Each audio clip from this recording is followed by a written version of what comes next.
Rev up your engines!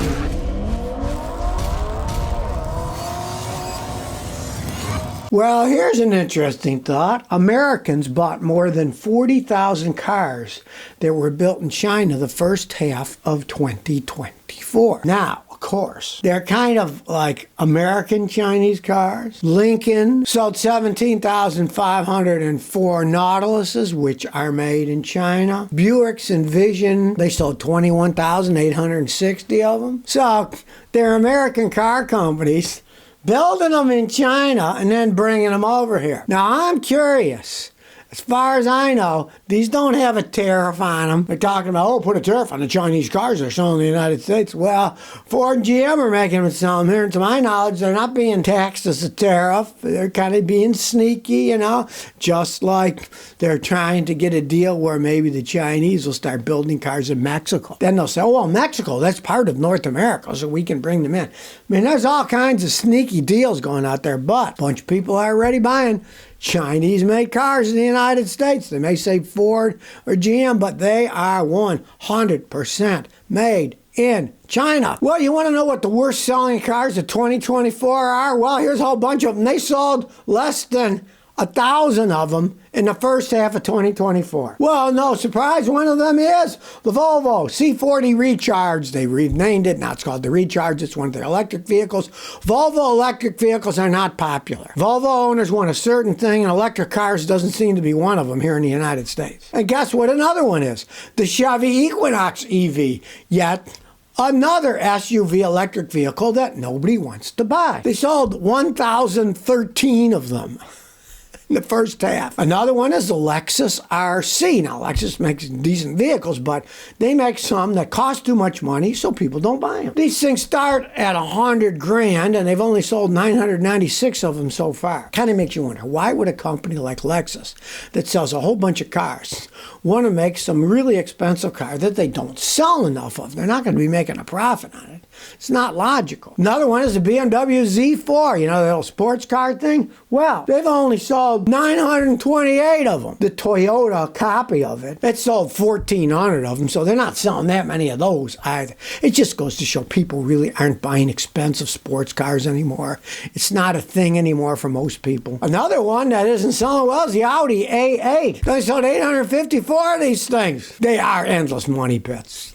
They don't get such great gas mileage, but they're Audis. They're endless money pits. People are realizing you don't want to spend your money on one of these things. Another one is the Volvo S90. They sold less than 1,000 of them. And another one is the Audi A7. They only sold 738 of them the first half of the year. People are finally realizing Audis are endless money pits. And once someone's owned one and they find that out, they're not going to buy another one. Their neighbors find out, boy, he was always taking his car into the shop. It cost him a fortune to take care of it, maintain it, and then fix it when it broke. And they're expensive to buy new, so they're not selling very well in the United States.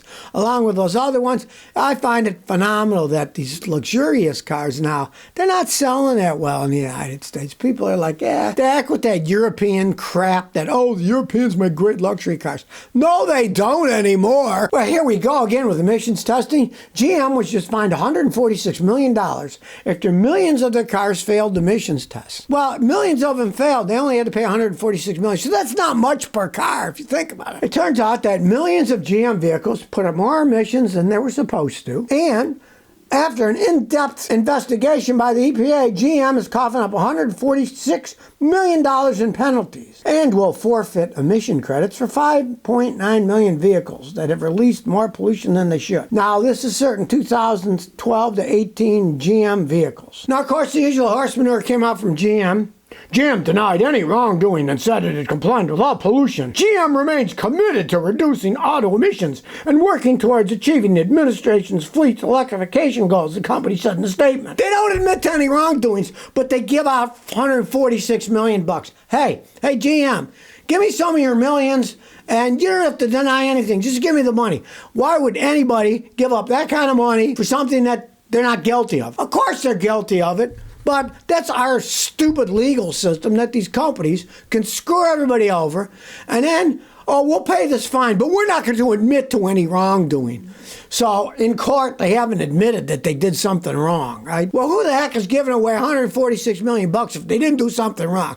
This is the biggest line of horsemen. That's the problem with our legal system in this country. It is broken. It is broken up the wazoo. Somebody gives up $146 million, but they don't have to admit guilt. Now, if that isn't total hypocrisy, I don't know what is. Ahmad says, what about Ford F-50 belt-driven oil pumps and the 2.7-liter in V8s? Scotty, Ford's using a wet-driven oil pump for the 2015 2.7-liter and newer engines, as well as the 2021 V8 newer models, instead of the original design with a direct drive off-the-crank oil pump. Ford claims it's designed to last a lifetime. I can imagine it's going to last a lifetime with all the heat and oil. And I read that the replacement cost for this belt's over $5,500 because you have to tear a little engine down. What do you think of this? Yeah, I agree entirely. It's stupid. And why is Ford doing it? They're just looking at the cheapest way they can build a car. Instead of using gear-driven oil pumps or chain-driven oil pumps, they're using a rubber belt. What a stupid idea, especially since the rubber belt is inside the engine coated with oil. Let's face the facts. It's going to break at some point in time. If it costs that kind of money to replace it, my God, what a stupid design. Now, if they want to use a rubber belt to drive a water pump, fine. Put it on the outside of the engine, so it's just there, and then if you got to change it, it's on the outside of the engine, and it takes a few minutes, that's it. Not you got to tear the whole engine apart. These engineers come up with some of the dumbest ideas. This is the same company that had the chain-driven water pumps inside the engine. And so if the water pump breaks, the water gets inside the engine oil and destroys your engine, right? What a stupid idea. Water pumps, most cars are always on the outside of the engine, maybe 8 or 10 bolts. Unbolt them, put them on. There's the water pump where you go. Simple thing to do, right? Water pumps spin. They pump water. They have seals. Eventually, the seals wear out. The bearings go bad, and you got to replace them. Same thing with a rubber belt driving an oil pump. Eventually, it's going to break. What a stupid idea. But then again, that's Ford. They seem to be the masters of coming up with stupid ideas and having more recalls than any company in the United States that makes cars for the last 3 years. And they'll probably come out number one this year, too, because they're leading at the halfway point of 2024. Mystic192 says, my headlights are aimed too low. I got a 2008 Lexus. The headlights are aimed at the ground. It's impossible to see when going at speed. I'm looking for a guide to adjust them. I see there's a screw, but I don't want to make it too high because they're HIDs. I don't want to blind anybody. Help me. You say they're actually pointed at the ground. The first thing I'm going to tell you is check the plastic headlight assemblies first, because they're held in place with a lot of plastic screws and bolts. It could be that some of that plastic is broken, so now they've fallen down. In that case, look at them closely. Now, they cost a small fortune. Let's say one of the plastic pieces on each side broke, so they fell down. What you can do is, and I've done this on many cars, there's one of the greatest epoxies in the world. It's called JB Weld Quick. Comes in 2 little squeeze containers like toothpaste. You mix them together. If you have a plastic piece that's broken off on each one, get the JB Weld, put it back on, hold it there for 5 minutes, then don't drive the car overnight. Do it at night, or do it in the evening, whatever. In the morning, it'll be totally dry, and it'll point correctly.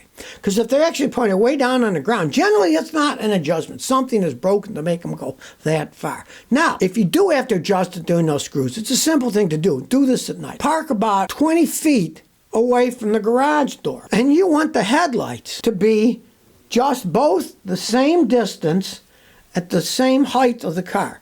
Measure how tall your headlight is from the ground to the headlight coming out on each side. Put a ruler against your garage door and make it so that the headlights at 15, 20 feet away are pointed right at that level. And that's the correct level. But like I'm saying, they normally don't get that far of adjustment. Usually something plastic snaps, and then you can JB weld the plastic back on, or maybe sometimes the plastic snaps, you hit bumps, they just come out of their place and you got to snap them back in. Check that first. All right, people do some crazy things. This guy did the craziest. He got a merry-go-round and he put a jet engine on it.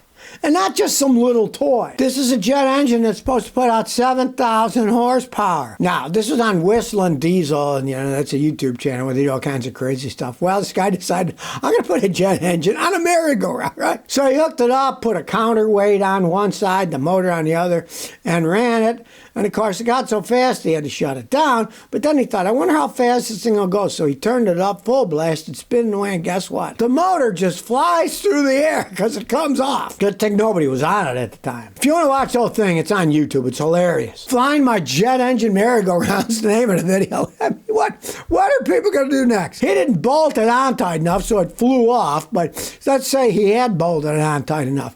It would be going so fast it would burn the bearings out on the merry-go-round. They couldn't take that kind of force, probably break the steel off of the handles that it was bolted to. Who knows? People do some crazy things, but that's got to be one of the craziest things I've ever seen. So if you never want to miss another one of my new car repair videos, remember to ring that bell.